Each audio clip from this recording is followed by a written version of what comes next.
السلام علیکم ناظرین۔ جولائی 1940 تک جرمن کے ڈکٹیٹر ہٹلر نے اپنے آس پاس کے تقریباً سب ملکوں پر قبضہ جما لیا تھا۔ Austria, Poland, Norway, Belgium, Denmark, France, یہ سارے ممالک ہٹلر کے قبضے میں تھے۔ جنوب میں اٹلی ملک میں ایک اور ڈکٹیٹر کا راج تھا جس کا نام میسولینی تھا۔ اس نے ہٹلر کے ساتھ اتحاد بنا لیا تھا، دونوں ساتھ مل کر کام کر رہے تھے۔ تو مجموعی طور پر دیکھا جائے تو یورپ میں صرف 3 ممالک ہی بچے تھے، جرمنی، سوویت یونین اور برطانیہ۔ اب جرمنی اور سوویت یونین کے درمیان بھی ایک معاہدہ امن چل رہا تھا، تو ہٹلر کو سوویت سے ڈرنے کی کوئی ضرورت ہی نہیں تھی، کیونکہ سوویت کبھی جرمنی پر حملہ نہیں کرتے۔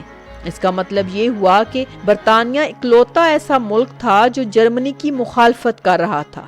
دنیا کی دوسری طرف امریکہ اس جنگ میں شامل ہی نہیں تھا اور وہ دور ہی رہ رہا تھا۔ ایسے میں سوال اٹھتا ہے کہ صورتحال کیسے بدلی، کیسے ہرایا گیا ہٹلر کو؟ آئیے جانتے ہیں جنگ عظیم دوم کی پوری کہانی اس ویڈیو میں۔ میں ہوں مصباح خان اور آپ دیکھ رہے ہیں گلوبل فیکٹ۔ ویڈیو پسند آئے تو لائک کریں اور چینل کو لازمی سبسکرائب کریں۔ ناظرین، یہ جنگ عظیم دوم کی سیریز کا دوسرا حصہ ہے۔ پہلے حصے میں ہم نے جانا تھا کہ آخر جنگ شروع کیسے ہوئی تھی، اور اس حصے میں ہم خلاصہ کریں گے کہ آخر ہٹلر کو ہرایا کیسے گیا۔ ہٹلر کو لگا تھا کہ اب یہ ساری جنگ ختم ہو چکی ہے، تو ونسٹن چرچل ہٹلر کے ساتھ ایک معاہدہ امن سائن کرنا چاہے گا۔ چرچل اپنے ملک کو خطرے میں نہیں ڈالے گا۔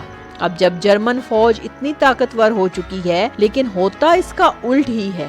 چرچل کی طرف سے ایک آئیکونک تقریر کی جاتی ہے: We shall fight on the landing grounds, we shall fight in the fields and in the streets, we'll fight in the hills, we'll never surrender۔ وہ اس بات کو واضح کرتا ہے کہ چرچل اور ہٹلر کے درمیان کوئی امن معاہدہ نہیں ہوگا۔ جرمنی کے خلاف یہ جو جنگ ہے وہ جاری رہے گی۔ اس تقریر کا مطلب تھا کہ اب ہٹلر یوکے پر بھی حملہ کرے گا، اور یہی کوشش ہٹلر کرتا بھی ہے۔ ہٹلر آپریشن سی لائن کا منصوبہ بناتا ہے برٹش پر حملہ کرنے کے لیے۔ وہ سوچتے ہیں کہ برطانیہ پر کیسے حملہ کیا جائے۔ زمین سے تو یوکے اور مین لینڈ یورپ کے درمیان کوئی کنیکشن تھا نہیں، تو آرمی ایسے تو بھیجی نہیں جا سکتی، اور اگر بحری جہازوں کے ذریعے کوشش کی گئی تو برٹش رائل نیوی کے پاس کہیں زیادہ جہاز ہیں جرمنی کے مقابلے میں، تو جرمنی کے لیے فائدہ مند ثابت نہیں ہوگا یہ۔ پھر یہاں پر ہٹلر فیصلہ کرتا ہے کہ پہلے ایئر سپیس پر قبضہ کیا جائے۔ جرمن ایئر فورس لفٹ وافے کے پاس 2600 ایئر کرافٹس ہیں اور برطانیہ کے پاس صرف 700۔ اس لیے 10 جولائی 1940 کو ہٹلر ہوا کے ذریعے برطانیہ پر حملہ کر دیتا ہے۔ جرمن ایئر فورس لفٹ وافے بم گرا کر حملہ کرتے ہیں۔ شروعات میں ان کا مقصد تھا پہلے ایئر کرافٹس، ایئر فیلڈز اور مینوفیکچرنگ فیکٹریوں کو تباہ کرنا۔ برطانیہ کی چھوٹی رائل ایئر فورس جو سائز میں جرمن ایئر فورس کا 1/4 تھی، وہ اپنے ملک کے دفاع کی پوری کوشش کرتی ہے۔ ایک بڑی سخت لڑائی ہوتی ہے، لیکن آخر کار برطانیہ کو زیادہ نقصان اٹھانا پڑتا ہے۔ آہستہ آہستہ جرمن رات کو بھی حملہ کرنے لگتے ہیں۔ ایسی ایک رات ہوتی ہے 24 اگست 1940 کی، جب غلطی سے کچھ جرمن پائلٹس لندن شہر پر بم گرا دیتے ہیں، جہاں پر بہت سے سویلین لوگ مارے جاتے ہیں۔ ونسٹن چرچل کو لگتا ہے کہ یہ کیسی جنگ ہے، یہ سیدھا ہمارے شہروں پر حملہ کر رہے ہیں۔ انہوں نے بھی یہی کرنے کا فیصلہ کیا۔ برطانیہ برلن شہر پر حملہ کر کے بدلہ لیتا ہے، اور جب ہٹلر کو یہ ہوتے ہوئے دکھائی دیتا ہے تو شروعات میں تو اسے لندن شہر پر بم گرانے میں دلچسپی نہیں تھی، لیکن جب وہ دیکھتا ہے کہ آلریڈی شہروں پر بمباری شروع ہو چکی ہے، اس نے لندن کو تباہ کرنے کا فیصلہ کر لیا۔ 15 سپٹمبر 1940 کو ہٹلر اپنی جرمن ایئر فورس کو حکم دیتا ہے کہ ایک آل آؤٹ فیصلہ کن حملہ کرنے کا۔ 1000 سے زائد فائٹر جیٹ ایک ہی باری میں بھیجے جائیں اور کام کو ایک ہی دن میں تیزی سے ختم کر دیا جائے۔ اس دن آسمان پر کیا نظارہ ہوگا ناظرین، جب 1000 بمبار طیارے حملہ کرنے کے لیے جا رہے ہوں۔ اسپیسیفکلی یہ نمبر تھا 1120 ایئر کرافٹس، جن میں 620 فائٹر طیارے تھے اور 500 بمبار طیارے تھے۔ برٹش اپنی شاہی ایئر فورس کو تیار کرتا ہے، ان کے پاس صرف 630 ایئر کرافٹس تھے۔ آسمان پر اس دن ایک تاریخی لڑائی چھڑتی ہے۔ برطانوی رائل ایئر فورس 60 سے زیادہ لفٹ وافے کے ایئر کرافٹس کو گرا دیتی ہے۔ जबकि उनके सिर्फ 29 एयरक्राफ्ट तबाह होते हैं। सही सुना आपने, बर्तानिया ने कामयाबी से जर्मन हमले को रोक दिया था। उस दिन को कहते हैं बैटल ऑफ ब्रिटेन डे।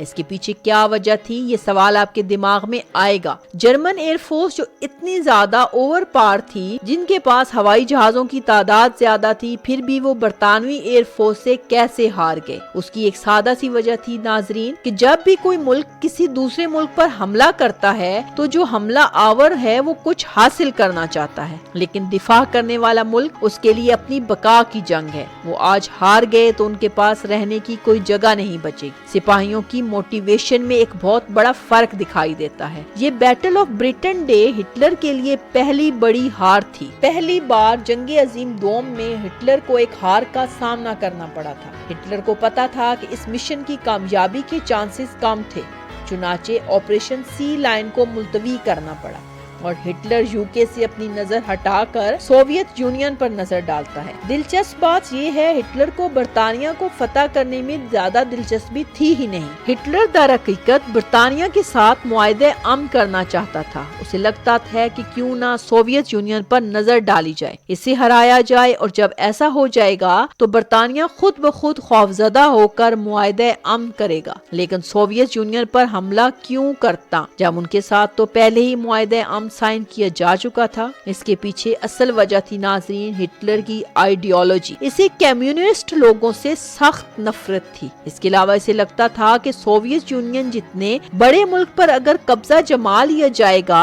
तभी जर्मन दुनिया की नंबर 1 सुपर पावर बन जाएगी। बेसिकली हिटलर को मैग्लोमीनिया हो गया था। इसे लगता था वही दुनिया का बादशाह है। ताकत ने उसे पागल बना दिया था। उसे लगता था कि वो कुछ भी हासिल कर सकता है, वो पूरी दुनिया पर कब्जा जमा सकता है। लेकिन सोवियत यूनियन पर हमला करना हिटलर की एक बहुत बड़ी गलती साबित हुई। दर हकीकत ये जंगे अजीम दोम का एक टर्निंग पॉइंट बन जाता है। हिटलर का मंसूबा बड़ा सादा था। वो इसी तरीके से सोवियत यूनियन पर हमला करना चाहता था जिस तरह उसने फ्रांस को फतह किया था। अपनी जर्मन फौज को 3 हिस्सों में तकसीम करेंगे। पहला ग्रुप बाल्टिक रीजन से सीधा जाएगा लिनगार्ड की तरफ, जहाँ पर स्टालिन रहता था। दूसरा ग्रुप मॉस्को की तरफ से हमला करेगा और तीसरा यूक्रेन की तरफ से सफर करता हुआ जनूब से हमला करेगा। ये ऑपरेशन शुरू होता है 22 जून 1941 को। सोवियत यूनियन की आर्मी जर्मन फौज से कहीं ज्यादा बड़ी थी। उनके पास 20,000 टैंक्स थे, जबकि जर्मन के पास सिर्फ 6,000 टैंक्स थे।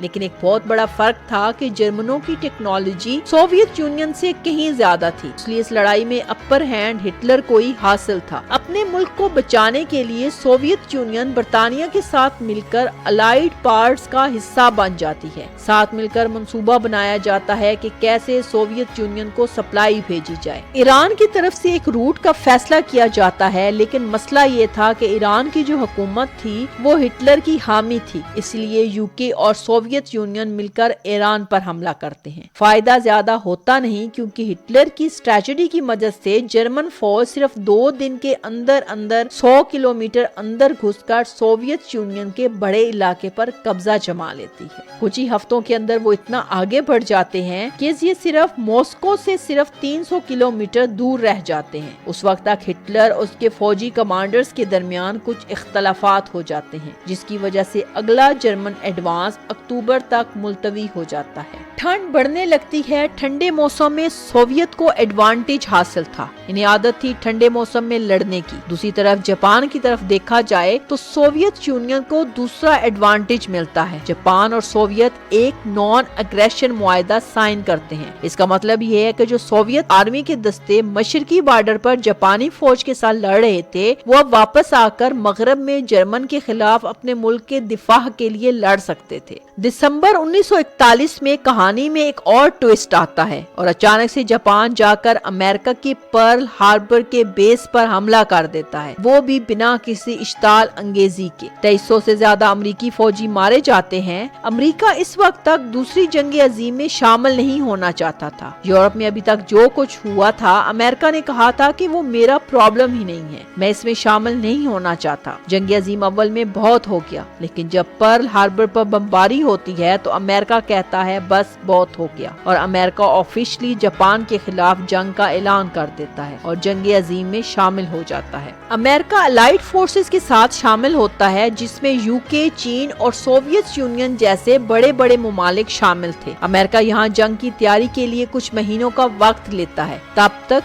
1942 की इब्तिदा तक जापान ने थाईलैंड और कंबोडिया जैसे मुल्कों पर हमला कर दिया होता है और इन पर कब्जा कर लेता है। 1942 के वस्त तक हिटलर जनूबी सोवियत यूनियन की तरफ फोकस करने का फैसला करता है और जो इनकी ईरान की तरफ से सप्लाई आने लग रही थी उसे पहले खत्म किया जाए। स्टालिनग्राड शहर में एक तबाहकुन जंग होती है। सोवियत यूनियन की फौज कामयाबी से दिफा करती है जर्मन के खिलाफ, और दूसरी तरफ अलाइड फोर्सेस और अमेरिका के साथ मिलकर साउथ पैसिफिक में जापानी इलाकों पर हमला करती है। इस लड़ाई को बैटल ऑफ मिडवे कहा जाता है। जून 1942 में 4 अहम जापानी एयरक्राफ्ट और सप्लाई कैरियर्स को तबाह कर दिया जाता है। 1942 तक बरतानवी फौज कामयाबी से मिस्र से जर्मन और इटली की फौज को निकालने में कामयाब हो जाती है। नवंबर 1942 में सर्दियों का मौसम फिर आ गया है और सोवियत यूनियन में जर्मन फौज का लड़ना मुश्किल हो जाता है। बैटल ऑफ स्टालिनग्राड पूरी जंग अजीम दोम में सबसे ज्यादा मोहलिक तरीन जंग थी